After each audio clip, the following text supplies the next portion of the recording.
সিল্কে যাওয়া হয়।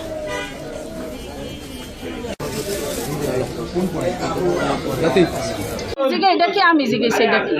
জিগানোর পর আমি কি দেখি কানে ঝুলে কি এটার মধ্যে ঝোলেন কিছু এরকম কানে ঝুলেছি ঝুলানোর পর আমি আবার এখানে থুয়ে গেছি যাই এবার বলে ও বাচ্চাকে কি করছে ও এই ও বেবি আবার ওই যেখানে আসছিল বলছে তোরা এখানে পাড়ায় ঘুরেছ না আমি আবার অন্য কাছে গেছি। দাওয়াত থেকে যাবো পরিচয় যাবো এগুলো বলতেছে আমি গরম পোশাক থেকে বলতেছে এর মাঝখানে হঠাৎ আওয়াজ পাইলাম অনেক আওয়াজ পাইলাম এদিকে আইয়া দিয়ে খালি ঘুমা আর কিচ্ছু দেখি না আমি তো নিয়েছি সব বাদে কারেন্টে কিছু একটা হয়েছে এখন আইয়া দিয়ে খালি ঘুমা সবাই চিল্লাচিল্লি করতেছে আর দেখতেছি দৌড়াদৌড়ি করতেছে এই আর কিছু এই চারটা পড়ে গেছে কথা হচ্ছে কি বলবো আমার বলার ভাষা নেই। আর আল্লাহ যদি রাখে তাহলে তার মানে এমন এমন পরিস্থিতি ওই যে দেখেন মাংস ওই যে থইটা চাইয়া লাইগা রয়েছে আপনি নাক পুরো এই চাইতেই হয়ে গেছে বুঝে এটা তো একটা বিস্ফোরণ হচ্ছে বুঝলেন আছে তদন্ত করার দরকার।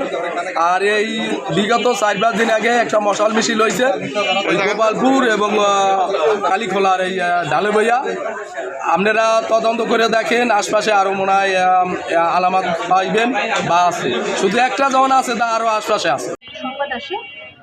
গোপালপুর ইউনিয়নের এখানে একটি দারুস সুন্নাহ মহিলা মাদ্রাসা আছে যেখানে একটি ককটেল বিস্ফোরণের ঘটনা ঘটেছে এবং কয়েকজন আহত আছে। এই সংবাদের ভিত্তিতে আমাদের কালকিনি থানা পুলিশ সাথে সাথে ঘটনাস্থলে এসে আপনার হচ্ছে ঘটনাস্থলটি হচ্ছে গিয়ে সিল করেন এবং এসে দেখতে পায় যে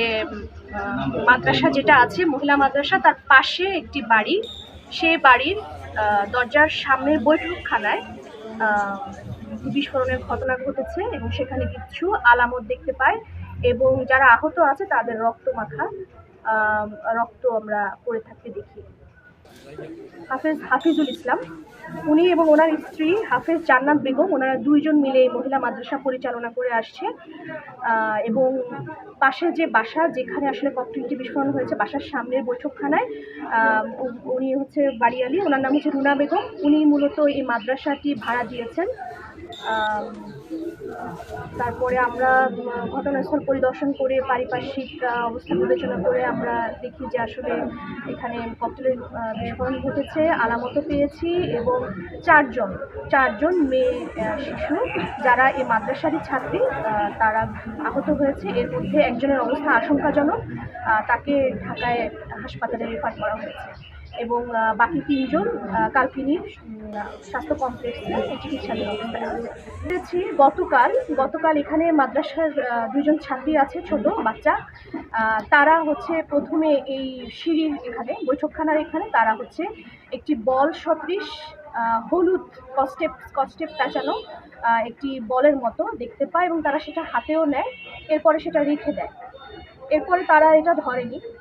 পরের দিন আজকে সকালে এই 9:30 আনুমানিক 9:30 ঘটিকায় এই বিস্ফোরণের ঘটনাটি আমরা অনুসন্ধান করছি,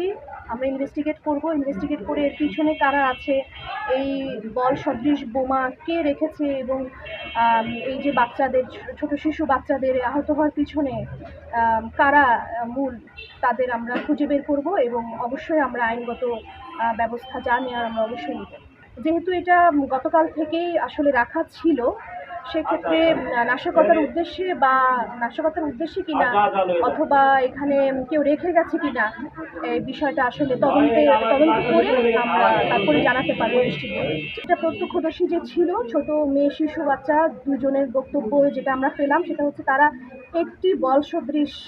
বস্তু সেখানে দেখতে পেয়েছে, ধারণা করা হচ্ছে একটি ককটেল বিস্ফোরণ হয়েছে।